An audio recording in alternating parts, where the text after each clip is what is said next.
사랑하는 교우 여러분께 귀하신 주님의 이름으로 문안합니다. 설 명절 잘 보내셨습니까? 여전히 설 명절 가운데 젖어 있는 분들도 있으실 줄 압니다. 이 명절이란 게 뭘까요? 결국은 사랑하는 가족들 얼굴도 보기도 하지만 우리들이 태어난 곳, 또 저와 여러분이 돌아갈 곳, 여러 가지 생각들을 하는 것 같습니다. 우리가 누구 덕분에 살아왔고 또 누구와 더불어 살아가는가, 그것이 명절의 의미가 아닐까 싶은데, 명절을 다 복되게 보내셨을 줄 알고 또 이제 함께 또 예배하는 시간이 됐으니 우리 기쁘게 예배할까요? 오늘 경배 찬송 함께 부르면서 복된 주일 예배 드리도록 하겠습니다. 찬송가 우리 주 예수 내가 알기 전 날 먼저 사랑했네, 찬송가 90장 우리 1절 찬송 함께 부르면서 하나님 앞에 나아갑시다. 주 예수 내가 알기 전 날 먼저 사랑했네, 그 크신 사랑 나타나 내 영혼 거듭났네. 주 내 맘에 늘 계시고 나 주의 안에 있어 저 포도비유 같으니 참 좋은 나의 친구. 아멘. 사도신경으로 우리들의 신앙을 고백합니다. 전능하사 천지를 만드신 하나님 아버지를 내가 믿사오며 그 외아들 우리 주 예수 그리스도를 믿사오니 이는 성령으로 잉태하사 동정녀 마리아에게 나시고 본디오 빌라도에게 고난을 받으사 십자가에 못 박혀 죽으시고 장사한 지 사흘 만에 죽은 자 가운데서 다시 살아나시며 하늘에 오르사 전능하신 하나님 우편에 앉아 계시다가 저리로서 산자와 죽은 자를 심판하러 오시리라. 성령을 믿사오며 거룩한 공회와 성도가 서로 교통하는 것과 죄를 사하여 주시는 것과 몸이 다시 사는 것과 영원히 사는 것을 믿사옵나이다. 아멘. 우리 성시를 교독합시다. 교독문 6번입니다. 교독문 6번 우리 한 절씩 교독할까요? 여호와여 일어나옵소서, 하나님이여 손을 드옵소서, 가난한 자들을 잊지 마옵소서. 어찌하여 악인이 하나님을 멸시하여 그의 마음에 이르기를 주는 감찰하지 아니하리라 하시나이까. 주께서는 보셨나이다. 주는 재앙과 원한을 감찰하시고 주의 손으로 갚으려 하시오니 외로운 자가 주를 의지하나이다. 주는 벌써부터 고아를 도우시는 이시니이다. 악인의 팔을 꺾으소서, 악한 자의 악을 더 이상 찾아낼 수 없을 때까지 찾으소서.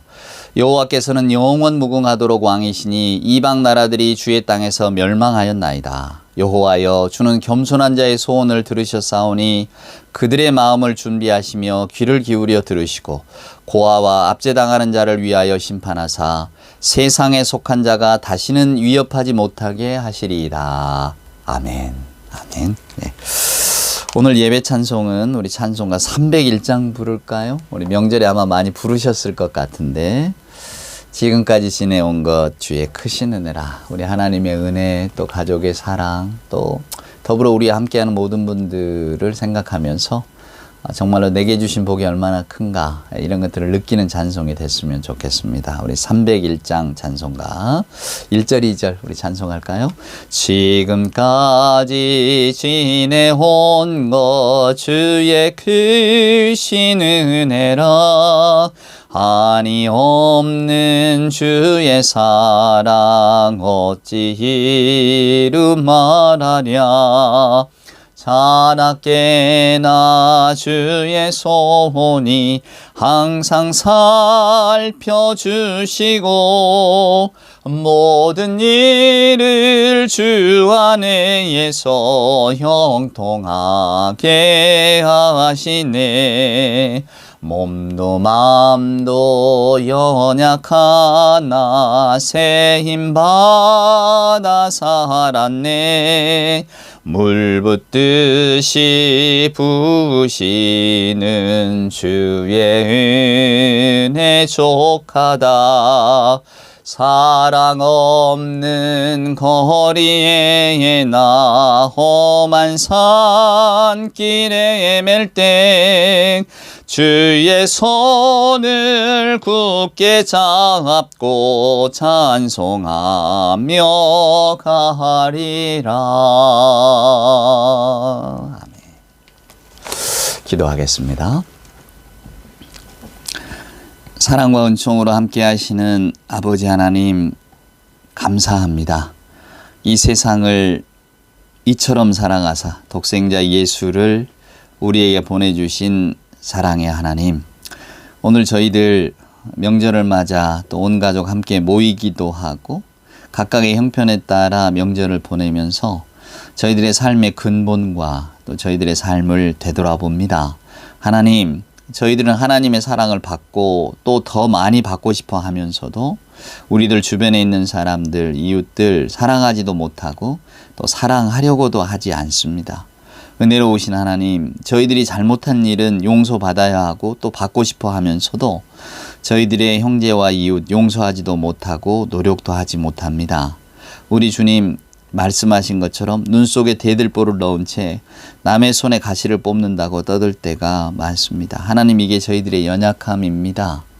우리가 이것이 안 되는 줄 알면서 하나님 앞에 기도하는 것은 앞으로 조금 하나님의 은혜 가운데 나아질 수 있기를 주의 성령께서 간곤하여서 저희들의 이 부족함이 가리워질 수 있기를 간절히 소망하는 마음입니다. 아버지 하나님, 그러지 못한다고 자책할 때에 앞으로는 그러하겠다고 마음을 되돌릴 수 있는 저희들이 될 수 있도록 주여 도와 주시옵소서. 저희들의 가정에, 저희들의 마음에, 저희들의 직장 생활에, 저희들의 교우 관계 혹은 이웃들 관계 속에 우리 예수님을 다시 보내주셔서 저희들이 하나님의 사랑을 알고 이 세상 사는 동안 날마다 하나님의 사랑을 맛보고 나누며 살아갈 수 있도록 주여 도와 주시옵소서. 저희들이 연약합니다. 부족합니다. 모자랍니다. 선뜻 그러하지 못하는 그 연약함을 주께서 아시오니 하나님,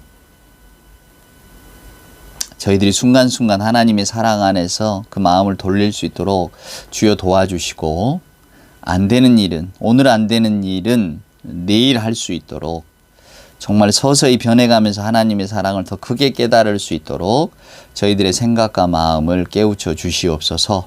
하나님의 사랑을 알면서도 하나님의 사랑을 더 받고 싶어 하고, 하나님께서 우리를 용서하심을 알면서도 더 큰 용서를 바라면서 하지만 남을 사랑하지도 용서하지도 못하는 저희들의 연약함을 이 시간 하나님 불쌍히 여겨 주옵시고 저희들의 마음을 찾아오셔서 주의 성령으로 마음을 변화시켜 주시옵소서. 이 시간 간절히 기도합니다. 주의 성령께서 저희들을 변화시켜 주옵기를 간절히 소망합니다. 이 기도를 드리는 저희들 모두에게 크신 주의 은총이 임하고, 또한 오늘도 이 예배를 통하여서 주의 말씀을 깊이 깨닫는 그런 귀한 시간들을 주께서 만들어 주실 줄 믿사올 때에 우리 구주 예수님의 귀하신 이름으로 간절히 기도드리옵나이다. 아멘. 오늘 우리가 함께 나눌 하나님의 말씀은 우리 구약성경 이사야서 40장에 있는 말씀을 한 절 보도록 하겠습니다.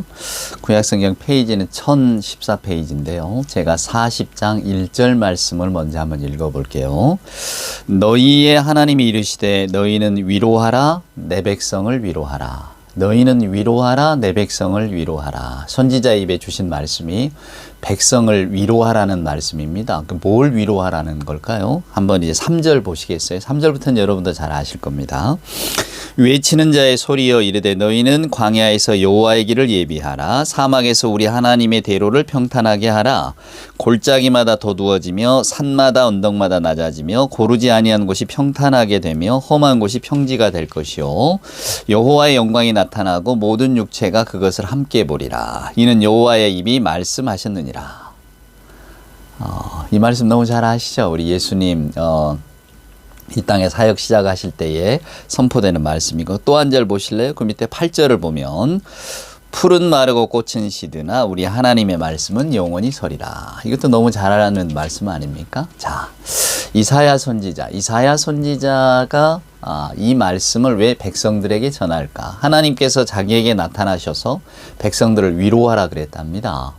요즘 힐링의 시대잖아요. 누구나 다 위로받기를 원하고 서로가 서로에게 위로가 되는 사람이, 위안이 되는 사람이었으면 좋겠다. 이게 다 소망이고, 또 여러분 지금이 설 명절이니까 아마 가족끼리 만나서 서로 위로의 말씀을 건네고 그냥 얼굴만 봐도 어떤 위로를 받고 그런 복된 시간을 보내셨으면 저도 좋겠습니다만은, 그런 위로의 순간들을 우리는 항상 기대합니다.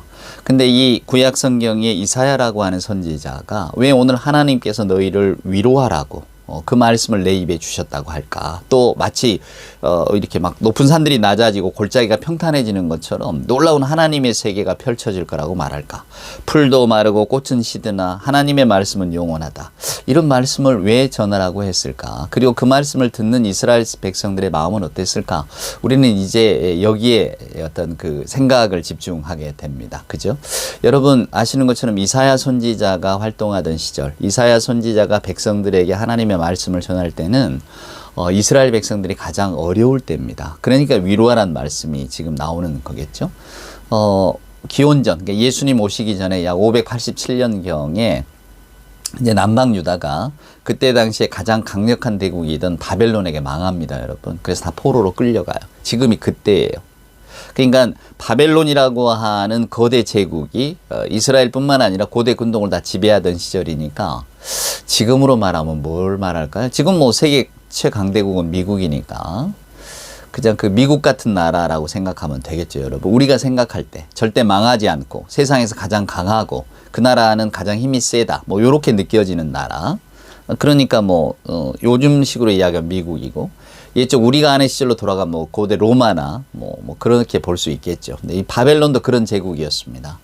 그래서 고대 근동을 다스리고 이스라엘 백성은 다 포로로 끌려갔던 그런 입장에서 이제 이스라엘 백성들이 볼 때에 바벨론이 망할 것 같은가? 절대 망할 것 같지 않는 나라입니다. 강대국이니까요. 자기 나라를 멸망시킨 강대국. 하지만 이 나라의 힘은 너무나 강성해서 과연 이 바벨론이 없어질까? 이제 이런 생각을 갖고 있을 때입니다. 실제로 역사적으로 보면 바벨론이 그렇게 오래 가지를 못해요, 여러분. 이스라엘을 멸망시키고 또 한 50년 있다가 바벨론은 그 페르시아에게 멸망을 당하게 됩니다. 그러니까 결국 그 강한 세력이 오래가지 못하는 거죠. 지금 하나님께서 이사야 입에 넣어주신 것처럼 너희가 바라보고 있는 이 강대국이 오래갈 것 같으냐? 오래가지 않다. 지금 요 말씀이거든요. 그래서 무엇로 그럼 도대체 위로할 거냐? 오늘 하나님의 말씀은 푸른 마르고 꽃은 시드나 하나님의 말씀은 영원하다. 결국 이 말씀은 여러분 뭐겠습니까? 여러분들이 바라보는 세상의 이 모든 것들은 언젠가는 없어지지만 결국 없어지지 않을 것은 하나님의 나라입니다. 이제 저와 여러분의 신앙 고백과 똑같잖아요. 우리는 그런 마음, 그런 신앙을 가지고 삽니다. 우리가 지금 아주 그냥 자본주의가 최첨단을 달리는 시대, 또 물질 문명이 너무나 발달하는 시대, 정말로 하루 앞을, 몇 년 앞을 내다볼 수 없는 그런 변화들이 막 오잖아요, 여러분. 아마 우리는 요 몇 년간, 앞으로 또 요 몇 년간 굉장한 새로움을 경험하게 될 겁니다. 정말로 세상이 너무 빨리 변하고요. 정말 인공지능, 또 챗 GPT, 이런 것들이 가져온 세상이 너무 변화가 빠릅니다. 그래서 우리가 막 혼돈스럽지만, 그래서 이 변화되는 세상, 과학기술이 모든 걸 다 지배하는 세상, 어쩌면 이 세상은 계속 발전할 것이다. 우리가 이렇게 볼 수도 있잖아요. 근데 오늘 이사야 선지자는 그렇지 않다고 말하는 겁니다. 그러니까 오늘 이스라엘 백성들에게 하나님께서 이사야의 입을 통해서 네가 하나님의 백성을 위로하라 이렇게 말씀하시는 것은 하나님의 세상이 기다리고 있다는 것을 믿고 있으라는 거예요. 오늘 저와 여러분에게도 던져주는 말씀이 똑같죠. 우리는 나름 우리들의 현실 속에서 어떤 나름의 소망을 가지고 또 하고 싶은 것들을 쫓아가면서 살아갑니다. 그죠? 저도 그렇고 여러분도 그렇고 아마 우리가 바라보고 있는 이 세상에 과연 종말이 올까? 이런 회의감이 들 때도 많이 있으실 겁니다. 성경은 분명히 종말이 있다고 말하지만 저와 여러분이 경험하고 또 살아온 세월과 이런 것들을 이렇게 유추해 보면 세상이 쉽게 망하고 없어질까? 정말로 우리 주님이 마치 구름 타고 오시듯 갑작스럽게 오셔서 이 세상의 종말이 우리 눈앞에서 펼쳐질까? 라고 하는 것에 대해서는 보시면 아마 짐작이 안 가실 겁니다. 아득하시겠죠. 어쩔 때는 믿어지기도 하다가 또 어쩔 때는 과연 정말 그런 세상이 올까? 지금 우리가 그렇게 삽니다. 근데 여러분, 한 2600, 700년 전에 이스라엘 백성들도 우리와 다르지 않았어요. 바벨론이라고 하는 거대 제국 아래에서 살아갈 때에 이미 나라는 망해버렸어요. 어떤 유대인들은 우리는 다시 우리 나라가 회복될 거야 이런 사람도 있었겠지만 마치 우리가 일제시대를 살아갔던 것처럼 일본의 세력이 너무 강하니까 이광수 씨가 그랬대잖아요. 왜 친일을 했느냐. 당신 같은 어떤 유명한 소설가 또 우리 대한민국 사람들에게 큰 영향을 끼칠 사람이 왜 그런 친일을 해서 이런 오명을 쓰느냐. 재판정이 이렇게 붙들려 왔을 때 이광수가 그랬다지 않습니까? 아니 저는 일본이 이렇게 쉽게 망할 줄 몰랐다고. 그죠? 아마 그게 우리의 똑같은 심정일 겁니다. 이 세상이 없어질까? 고대 이스라엘 사람들이 바벨론이 없어질까? 바벨론의 세력은 영원할 것 같은데. 근데 오늘 이사야 선지자의 입에 하나님이 넣어주신 말씀은 백성들을 위로해라. 결국 여러분들이 보고 있는 이 제국은 결국은 없어지게 되겠지만 우리 하나님의 말씀은 영원하다. 이런 이야기들을 하라는 거거든요. 그래서 여러분 우리가 읽지는 않았습니다만 정말로 유명한 말씀이 있습니다. 한번 40장 30절 보실래요? 소년이라도 피곤하며 곤비하며 장정이라도 넘어지며 쓰러지되 오직 여호와를 앙망하는 자는 새 힘을 얻으리니 독수리가 날개치며 올라감 같을 것이요 다른 박질하여도 곤비하지 아니하겠고 걸어가도 피곤하지 아니하리로다. 이거 우리가 너무나 잘 아는 말씀 아닙니까? 결국 백성들을 위로하라고 하시는 하나님의 말씀의 핵심은 하나님을 기다리라는 거예요. 하나님을 앙망하라는 거예요. 그 하나님을 앙망하는 자는 독수리처럼 다른 박질하여도 혹은 날아가도 피곤하지 않는다 그 말입니다. 독수리 날개치며 올라간 같을 것이니 그가 무엇 해도 힘을 얻을 것이다. 결국 이스라엘 백성들을 위로하는 말은 여호와를 앙망하라는 겁니다. 기다리라는 거예요. 하나님의 말씀이 이 땅에 이루어지는 것을 너희들이 꼭 보게 될 것이다. 그러려면 여러분은 기다릴 줄 알아야 된다. 이게 여호와의 백성들을 위로하라고 하는 말씀의 핵심이거든요. 오늘 저와 여러분 이사야서를 읽는 여러분과 저도 그렇구나. 내가 하나님의 세계를 기다려야 되겠구나. 하나님의 약속이 이루어지는 것을 기다려야 되겠구나. 이것을 소망을 품고 사는 거죠. 그 소망이 기쁨이 얼마나 클까. 저는 문득 생각나는 이야기가 있습니다. 제가 대전에 공군본부교회에서 목회 사역을 할 때인데요. 그때는 제가 공군본부교회의 그 부목사로 있었으니까 담임 목사님을 하던 그 위에 선배님이 계셨는데 그 아들이 어렸어요. 유치원을 다녔거든요. 근데 그 유치원 다니는 아이가 제일 싫어하는 일이 뭐냐면 여러분 뭐겠습니까? 신방하는 걸 제일 싫어했어요. 자기 집에 오는 게 아니라 엄마 아빠가 신방을 가는 것. 담임 목사님에게 신방을 다니셔야지. 왜 싫어하느냐? 엄마 아빠가 신방을 가면 자기가 유치원에서 종일반처럼 기다려야 되거든요. 유치원에서 일찍 이렇게 엄마가 픽업을 못하는 거예요. 신방을 가시니까. 신방 끝날 때까지 기다려야 되는 거예요. 제가 문득 생각나는 게 그겁니다. 유치원 종일반에 있으면 물론 선생님들이 간식도 주고 프로그램도 하고 또 같이 노는 애들도 있어요. 즐겁단 말이에요. 그 시간이 막 지루하거나 이런 시간은 아니에요. 근데 이 아이가 기다리는 것은 엄마가 와서 자기를 데려가는 그 순간, 그 시간이지 않겠습니까? 그러니까 아무리 즐거워도 아이는 부모님을 기다리는 거예요. 저는 여호와를 앙망한다는 게 문득 그 생각이 들었습니다. 그렇구나. 유치원 종일반에 있는 아이가 부모님 기다리는 것 같은 그런 심정이 아니었을까? 그때 우리 그 담임 목사님 아들의 그 심정이 아니었을까? 근데 우리는 과연 그 아이의 심정으로 하나님 오시기를 기다리고 있는가? 예수님은 이런 말씀하십니다. 들에 핀 백합화를 보라. 솔로몬의 영광보다도 저 백합화가 더 귀하고 더 뛰어나다, 더 아름답다 이렇게 말씀하시잖아요. 우리도 그 말씀을 읽으면 다 아멘 합니다. 근데 과연 우리들의 삶이 그러한가?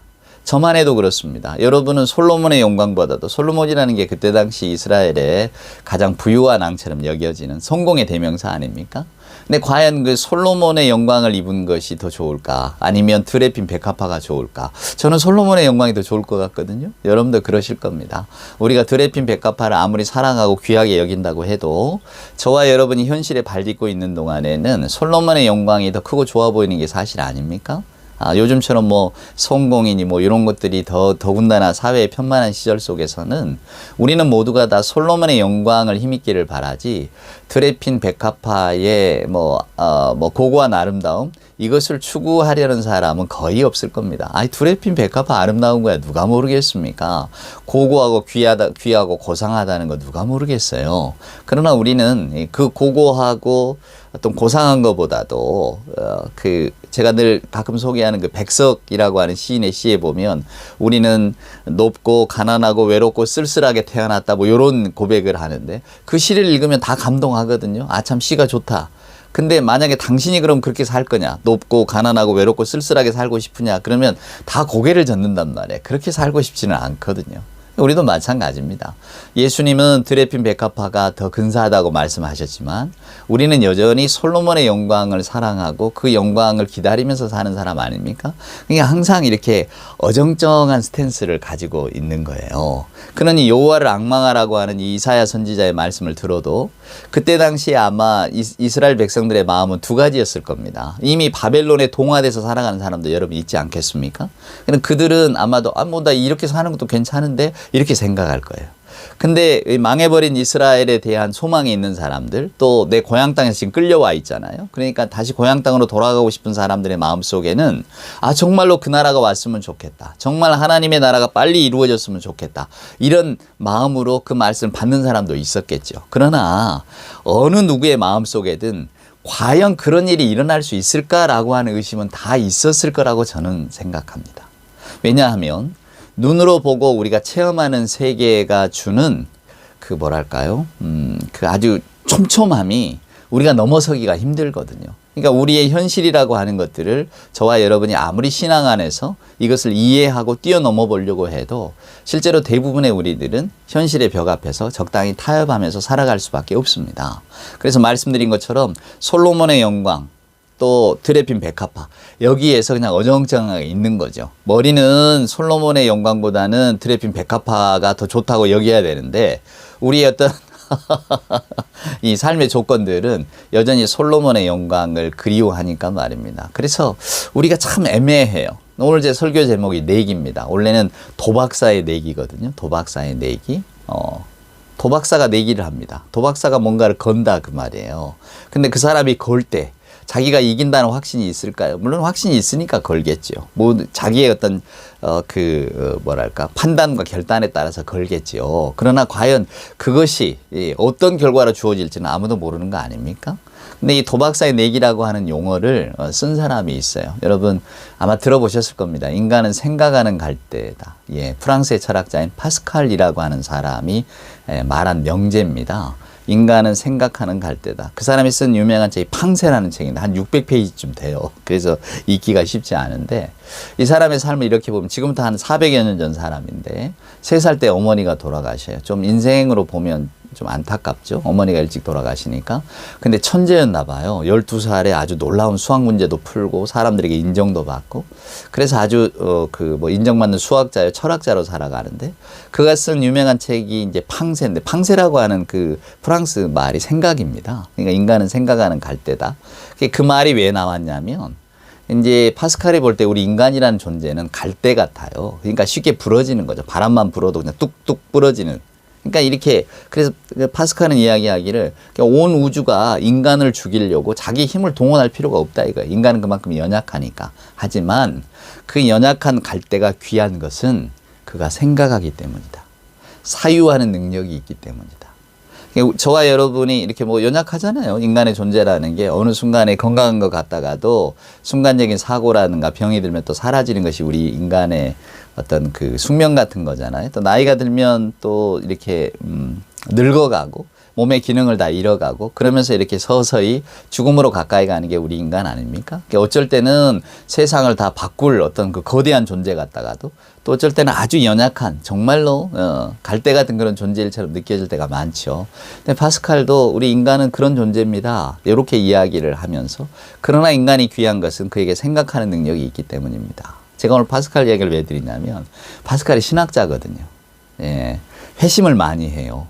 또 신학 공부도 오래도록 하고 중세 혹은 근대나 이럴 때는 전부 다 여러분 수학자건 뭐건 대부분 신학자입니다. 여러분 잘 아시는 뉴턴 만류인력의 법칙 우리는 자연과학자로만 알지만 그이도 신학자거든요. 신학을 공부한 사람이다 그 말입니다.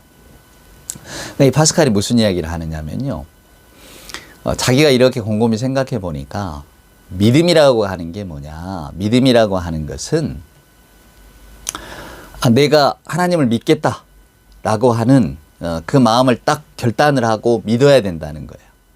마치 도박사가 내기하듯이 나는 여기 그럼 내가 이길 거야. 이 생각을 하고 그냥 모든 거를 의심 없이 딱 거는 것처럼 자기 판단에 따라서 우리의 믿음이라는 것도 그렇게 해야 된다고 이야기를 합니다. 그러면서 하는 이야기가 이제 고대에는 신 존재 증명 이런 게 많았거든요. 하나님이 진짜 계신다. 하나님이 어떤 분이냐. 이걸 철학자들, 신학자들 다 이게 존재를 증명하려고 애를 썼는데 파스칼은 그런 이야기 합니다. 그거 다 헛된 일이라고. 내가 신이 없다라고 하는 사람을 만나면 절대 설득할 수가 없다고. 이미 그 사람은 신이 없다고 생각하는 사람인데 그 사람에게 어떻게 하나님이 어떤 분이고 설명할 수 있겠느냐고.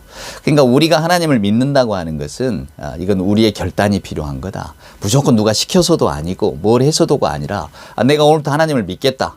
나는 신의 존재를 믿겠다. 이렇게 결단하는 순간에 마치 도박사처럼 모든 걸 다 거는 거야. 이렇게 말을 합니다. 그래야만 그 모든 것을 거는 결단이 있어야 우리 마음의 변화도 일어나고 내가 이제 하나님의 말씀을 따라 살아야 되겠다. 이런 어떤 그 강렬한 소망이 일어난다는 거예요. 그래서 하나님의 은혜라고 하는 것은 값없이 주어지는 것이 아니라 내가 하나님을 믿겠다고 결단하는 그 순간에 내 결심을 가지고 이제 내가 하나님 앞에 나아가면서 그 은혜를 체험하게 된다는 겁니다. 언뜻 보면 그럴듯하죠. 왜냐하면 우리가 늘 경배 찬송 시간에 부르는 것처럼 주 예수 내가 알기 전 날 먼저 살아겠네. 우리는 하나님께서 먼저 우리를 찾아오셨다 이렇게 그 신앙 고백을 하잖아요. 맞습니다. 그게 성경에 나와 있는 신앙 고백이에요. 우리가 하나님을 찾아가는 게 아니라 하나님께서 우리를 찾아오십니다. 하지만 하나님께서 우리를 찾아오신다고 생각하고 내가 이 은혜를 입었다고 하는 순간에 우리들의 어떤 행동이라든가 윤리적인 변화는 안 일어난다는 거예요. 파스칼이 볼 때. 그래서 우리에게는 반드시 내가 하나님을 위해서 모든 걸 다 걸겠다라고 하는 결단이 있어야 된다는 거죠. 그것을 도박사의 내기. 왜 도박사라 그랬냐면 파스칼이 볼 때에 이렇게 내기를 거는 것, 도박사도 이것이 자기의 유익이 올 줄 아니까. 그러니까 파스칼의 이야기는 내가 하나님을 믿겠다, 안 믿겠다. 우리는 이렇게 결단할 수 있다 그 말이에요. 하지만 하나님을 믿겠다라는 쪽에 내기를 거는 것이 훨씬 유익하다는 겁니다. 그래서 여러분도 그러시라고.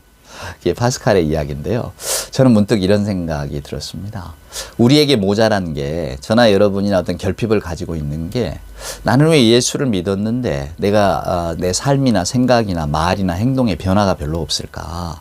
나는 왜 예수를 믿는 사람처럼 살지 못할까? 이게 우리들의 다 고민 아닙니까? 우리는 어차피 우리의 감정을 먼저 생각하고 또 저와 여러분의 어떤 생활을 먼저 앞세우고 또 어떤 우리의 조건과 형편 우리는 언제나 우리 위주로 생각하잖아요.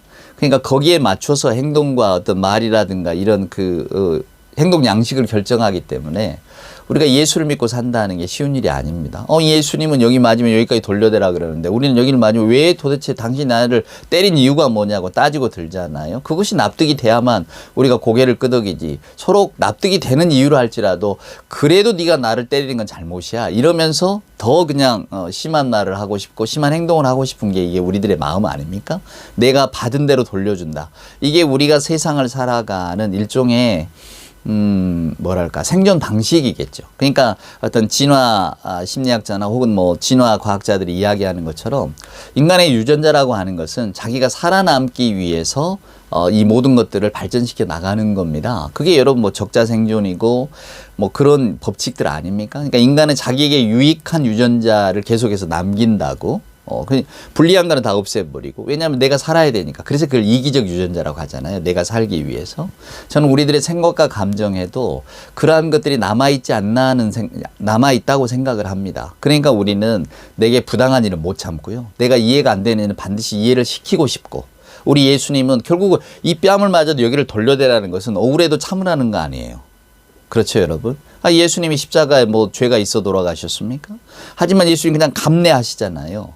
그런 예수님을 우리가 보고 배우면서도 성경에서 우리는 왜 그러지 못할까? 저는 우리 안에 있는 이런 어떤 이기적인 본성들이 하나님으로부터 멀어진 결국은 내 중심이잖아요. 내가 뭔가를 해야 되겠다라고 하는 그런 마음들이 있기 때문에 저와 여러분에게 말씀의 울림은 커도 그건 듣기뿐이고 우리가 어떤 현실에 닥치면 반드시 뭔가를 이렇게 그 돌려내고 싶은 그런 마음이 있잖아요. 그러니까 고대 세계의 어떤 책들을 읽어보면 아주 유익한 이야기가 많은데 제가 기억하는 내용 중에 하나는 이런 겁니다.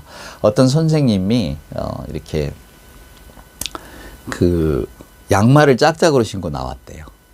그러니까 선생님의 가르침을 기다리고 있던 젊은 제자가 그걸 보고 막 웃었어요. 우리 선생님이 오늘 좀 이상하셨나? 왜 저렇게 양말 짝짝으로 신고 오시지? 웃었단 말이에요. 근데 선생님이 그 제자에게 이렇게 이야기를 하는 겁니다. 아, 너는 지금 이거를 한꺼번에 보고 틀렸다고 하고 판단을 하는 거구나. 그래서 네 판단에 틀렸기 때문에 네가 웃는 거구나. 선생님의 말은 이겁니다. 왜 이걸 그냥 따로따로 볼 생각은 안 해봤니? 그러니까 오른발은 오른발대로, 왼발은 왼발대로 따로 보면 이게 짝짝이라는 생각을 안 하잖아요. 양발이기 때문에 서로 안 맞네라고 생각하지. 어이없는 이야기 같으십니까? 저는 거기서 울림이 컸어요. 아, 이게 분별하지 말라는 거구나. 판단하지 말라는 거구나. 우리가 여러분 선악과 사건을 이렇게 보면 여러 가지 의미가 있습니다만은 선악을 알게 하는 능력을 우리에게 주지 않으셨다. 그것을 이제 저희들이 볼 때에는 아, 인간에게는 네가 선하고 나는 악하다. 혹은 너는 악하고 나는 선하다. 이렇게 분별하거나 판단할 수 있는 능력 자체를 하나님께서 안 주셨구나. 그러지 말라는 거구나. 이런 말씀을 우리에게 던져주고 계시는 건 아닐까? 선악과의 사건이 여러 가지 의미가 있습니다만은 그 의미 중에 하나는 이런 게 아닐까라고 생각할 때에 그 양말 비유가 저에게는 좀 크게 다가왔어요. 아, 그렇구나. 우리는 그걸 하나로 보고 있구나. 하나로 보기 때문에 너는 맞고 너는 틀리고. 왜 오른쪽에 빨간 양말을 신었으면 왼쪽도 빨간 양말을 신어야지. 오른쪽은 빨갛고 왼쪽은 까맣고 이게 말이 되는가? 우리는 이렇게 판단하지만 아, 그게 아닐 수 있겠구나. 하나님께서는 그렇게 살지 말라고 우리에게 이야기를 하고 계시는 거구나 라는 생각이 문득 들었단 말이에요. 저와 여러분이 세상을 살아갈 때에 우리는 늘 하나님 나라를 기다린다고 합니다. 믿음이라고 하는 것은 주님 다시 오실 날을 기다립니다 라고 하는 거라고 우리는 늘 고백하잖아요. 근데 오늘 지금 이 이사야를 보세요. 이스라엘 백성들이 살고 있는 그 현실이 너무 팍팍해요. 힘들단 말이에요. 남의 나라는 망하고 남의 나라로 포로로 끌려갔으니 이 사람들에게 무슨 권리가 있겠습니까? 여러분 무슨 소망이 있겠어요? 나라도 뺏겨버리고 그냥 어쩌면 그 1등 바벨론 시민에 비하면 2등 혹은 3등 노예하고 비슷한 신분인데 얼마나 그 삶이 팍팍하고 힘들겠습니까? 그러니까 그냥 쌓이는 건 눈물이죠. 옛적의 영화를 생각하면 항상 그립고 자유인으로 살 때가 정말로 이렇게 소망스럽고 그러지 않겠습니까? 근데 우리는 이미 망했고 우리를 망한 나라는 얼마나 강대한가. 아무 소망이 없다고 할 때에 오늘 하나님께서는 이사야 선지자, 실은 이게 이사야 선지자는 잘 모릅니다. 우리가 이사야서가 이렇게 60장이 넘도록 꽉 묶여 있으니까 이게 고대 세계의 가장 긴 우리 예언서입니다라고 생각하지만 실제로 신학자들은 이걸 뭐 제2 이사야, 뭐 제3 이사야까지 이렇게 나누기도 해요. 그러니까 이사야서 1장에서 39장까지 하고 40장부터 이렇게 전해지는 메시지가 좀 달라요. 목소리가. 그래서 이 이사야 선지자, 이사야서가 하나로 묶여 있지만 여기서 활동하던 선지자들은 여럿일 수가 있겠구나 이렇게 생각을 하는 겁니다. 그러니까 어찌됐건 간에 이 이사야 40장부터 어조가 달라지는데 이 첫 어조가 뭐냐면 이스라엘 백성을 위로하라예요. 위로하라. 무슨 이야기일까? 지금 포로로 살면서 모든 희망을 잃어버린 이스라엘 백성들에게 위로하라는 거예요. 하나님께서 하나님의 말씀, 푸른 마르고 꽃은 시들지만 그 영원하신 하나님의 말씀이 너희를 위로하라고 한다 그 말이에요. 아마 이 골짜기가 높은 산들이 낮아지고 골짜기가 평탄해지는 모든 것이 다 평평해지고 모든 것이 다 원래 하나님의 세계로 돌아오는 날이 올 것이다. 지금은 제국이 있고 너희들은 노예지만 그런 세상이 없어진단 말이에요. 근데 그걸 누가 믿을 수가 있겠습니까? 이스라엘 백성들이 못 믿죠. 근데 오늘 이사야 선지자는 계속해서 이야기를 합니다. 오직 여호와를 앙망하는 자. 오직 여호와를 앙망하는 자는 젊은 사자도 줄이고 힘들고 청년도 넘어질지라도 그러나 여호와를 기다리고 여호와를 소망에 품고 있는 자는 마치 독수리가 날개치며 올라감 같이 뭘 해도 지치지 않고 곤비하지 않고 힘들지 않을 거야. 왜? 그에게는 소망이 있으니까.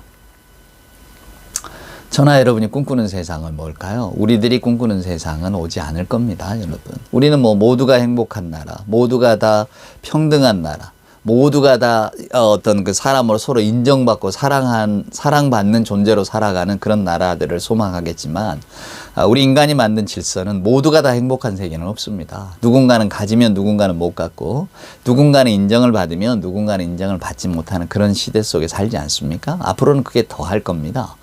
부익부 빈익빈이라고 말하지만 아마 모든 세상의 부는 한 1%에게 집중이 될 거고요. 대부분의 많은 사람들은 또 더 힘들게 살아갈 겁니다. 그게 인간이 만든 질서입니다, 여러분. 성공하는 자가 다 가져라. 먼저 앞서가는 자가 많은 것을 소유하라. 그것도 네 능력이다. 이게 인간 세상이 만든 하나의 법칙이고 질서란 말이에요. 우리는 그걸 공평하다고 이야기하는 거죠. 어찌됐건 능력이 앞서가는 자가 다 가져가니까. 우리는 그런 세상 속에 살면서 모두가 행복한 세상, 모두가 사랑받는 세상, 정말로 굶주리는 자가 없고 모두가 다 배불리 먹는 세상, 그런 세상이 어떻게 오겠습니까? 그렇기 때문에 우리가 바라보는 세계에는 토마스 모어가 이야기했던 것처럼 유토피아예요. 이 세상에는 없는 나라다, 그 말입니다. 근데 그 이 세상에 없는 나라가 그럼 이루어질 때가 언제냐? 맞습니다. 여호와의 말씀이 설 때죠. 여호와의 말씀이 선포되고 이루어질 때입니다. 다시 말하면 우리 주님이 다시 오실 때. 그래서 우리는 그 세상을 바라보며 사는 것 아니겠습니까? 아까 말씀드린 것처럼 파스칼이라고 하는 사람은 신앙이 도박이라 그랬어요. 도박사의 내기 같다고. 나는 하나님을 믿겠다. 거기에 그러면 모든 걸 걸라, 그 말입니다. 그리고 이미 도박사처럼 걸었으니까, 내가 하나님을 믿겠다고 걸었기 때문에 그럼 이제 나는 하나님을 믿는 사람으로 살아가겠다는 거예요. 그럼 하나님을 믿는 사람으로 살아가겠다는 게 뭔가요? 하나님을 앙망하면서 하나님의 말씀 속에서 내 삶을 바꿔가겠다는 겁니다. 이게 윤리적인 결단이고 책임감이라고 하는 거죠. 그러니까 신앙인의 순종이라고 하는 것은 은혜에서 나오는 게 아니라 내 결단에서 나온다. 이게 파스칼의 이야기입니다.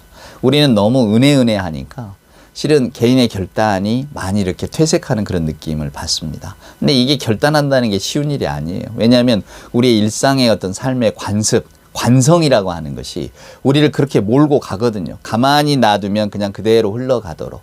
그래서 오늘 이사야 선지자는 그때 당시 분명히 바벨론 치하에 살면서도 우리는 바벨론 치하에 사는 게 좋아요 라고 하는 사람도 분명히 있었을 거예요. 안정되고 대제국이고 이제 누가 침략할 건 없잖아요. 내가 자유인으로 살지는 못해도 그냥 어느 강대국이 우리를 쳐들어와서 나를 노예 삼거나 또 내 가족을 죽이거나 이런 일은 없을 것이다 라고 하니까 차라리 거기에서 우리는 이걸로 족하다 이렇게 믿는 사람도 있었을 거란 말입니다. 마치 오늘날 자본주의 사회를 살아가는 우리들의 마음처럼 말이죠. 세상은 그냥 이렇게 합리적으로 흘러갈 것이고 또 그냥 우리들의 생활이 크게 어떤 그 불안하지 않으니까 그냥 여기에 잘 순응하며 살다 보면 그냥 우리도 그럭저럭 인생을 살아가겠지. 이런 마음들이 있단 말이에요. 근데 오늘 이사야 선지자는 그게 아니라고. 여러분들을 위로하는 말씀은 세상이 온전해질 것이다 라는 게 아니라 풀은 마르고 꽃은 시드나 우리 하나님의 말씀이 영원히 선다고. 그래서 여러분들도 여호와를 앙망하는 자가 되라고. 그 안에서 소망을 찾으라고 이렇게 말하는 거예요. 여러분 아무리 유치원 선생님들이 잘해주고 유치원에 어떤 재미난 놀이기구가 많고 또 때에 따라 맛있는 음식이 나온다고 간식이 나온다고 해도 어린아이는 오직 부모가 오기를 기다리는 거 아니겠습니까? 우리 그 어린아이의 심정으로 돌아가서 정말로 하나님의 나라를 앙망하는 그런 심정 또한 그런 신앙의 결단을 가지고 살아갈 수 있다면 저와 여러분의 삶이 좀 불안하기보다는 조금은 이렇게 넉넉해지지 않을까? 그런 생각이 듭니다. 어떤 영성가가 이런 표현을 하더라고요.